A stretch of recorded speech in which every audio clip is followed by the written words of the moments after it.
So I have two stories for you today. So I'll start off with the smaller one, which is called The Glass Mosquito. When I went into the bathroom, a syringe bounced out from under one of the cubicle doors and slid across the smooth grey tiles. A hand came reaching out from under it. It was a clean hand. I couldn't tell if it was a man's hand or a woman's. The nails were well groomed. It was a sort of hand that could serve you food in a restaurant or handle necklaces in a jeweler's. The hand padded around blindly on the tiles, paused, and then suddenly sensing where the syringe was, the fingers began to crawl towards it like a spider. The bathroom door opened and I saw a security guard come in. Without thinking, I kicked the syringe back under the cubicle door. It had seemed right to do that. The security guard stood beside me with his hands together in front of him, and his arms made a big V shape. "Did you see you went into that one?" he said. "Yeah, some man in a suit." He paused beside me for a moment more, and then went over to the urinal for a piss, and he started to whistle. The hand stuck out from under the cubicle and gave me the thumbs up. I left without using the bathroom. I didn't want to meet the person I would feel complicit. I had planned to get a coffee downstairs, but I just walked out instead. The street outside was cool and busy, and there were buses going everywhere. There was a man with a megaphone preaching about the Lord Jesus, and there was a big oval-shaped Sudanese rally in the middle of the wide street. Among the rally were young Caucasian men waving the communist flag along poles. A cyclist went right by me and slapped the bonnet of an offending taxi as he passed it. I took a side street down on the tram tracks. There's less traffic on the streets for tram tracks. I went into a cafe further up and ordered a decaf coffee. The waitress was beautiful, and as she reached up for the bag of decaf coffee beans, I saw her hands. They were clean hands. They were the sort of hands that could serve you food in a restaurant or handle necklaces in a jeweler's.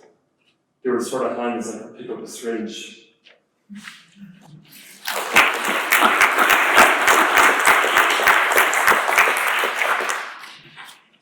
And now the second story is called, it's a bit more lighthearted, it's called A Drag Queen Named Lipstick. Part 1. Little Jesse struts into the living room in front of his aunts, wearing his mother's race day hat. The purple plume bobs from side to side as he goes. "Take that off right now," shouts his embarrassed mother. Jesse, with his hands on his hips, turns and addresses his audience.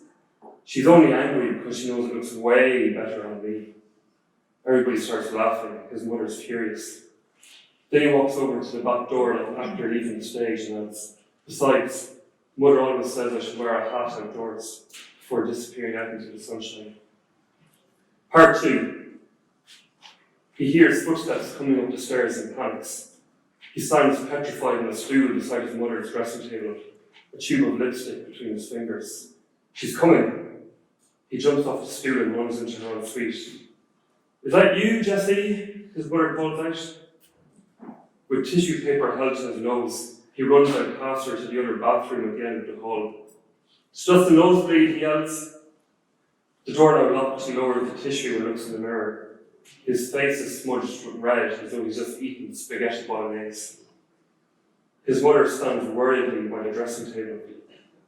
"That's the third nosebleed this month," she thinks. She glances at the mirror on the table and notices that it's been angled downwards. She sighs and then silently adjusts it back to the normal position. Part 3. Thud, thud, thud. Scrunched paper balls bounce off Jesse's head in school. The boys behind him snigger. He picks them up and collects them in a pile on his desk. They remain unopened, the messages buried inside. He takes out a needle and thread from his pencil case and carefully feeds the thread through the paper balls. When it's ready, he ties it around his neck, swivels around to the boys behind him and says, "If you boys keep giving me pearls, I'm going to make a necklace." Part 4. His parents didn't recognise him when they walked past. That's how good his makeup was. He leaned against the lamppost to study himself, his heart palpitating. He had thought they were away for the weekend. His anxieties became liquid and began to soak through his skin. They passed out of view, and he ran into the nearest restaurant and puked so violently he collapsed into a perfumed mess around the restroom sink. Part 5. Dogs found out. Jessie hadn't realised the veranda had been repainted. It was mostly dry, yet the stilettos left their impressions as he came home during the night. His father was mortified when he found out the impressions on the front steps were of his son's lady shoes. He skipped work and spent the day sanding and repainting the wood before anyone else saw. But when they found the suitcase full of dresses under Jessie's bed, it was just too much. Jessie was out. Part 6. The grand finale. Jessie steps out of the taxi and the stilettos shattered midnight puddles of downtown Sydney like sequined lightning bolts. He goes into the club, showtime. The crowd have been waiting, but he doesn't care. He comes on stage with a presence that silences all murmurs of his delay. His outfit is almost complete. Golden curls, a necklace of pearls and a wavy hat. Complete except for lipstick, which he puts on last. He steps up to the microphone and pauses. She's furious, she sighs, they snigger, he's mortified. She's learned to let it go. The crowd waits in silent anticipation as he withdraws a tube of lipstick concealed in his hat, his trademark move. He applies it in one smooth oval, and pressing his lips to the microphone, he whispers a refrain that sends his audience wild.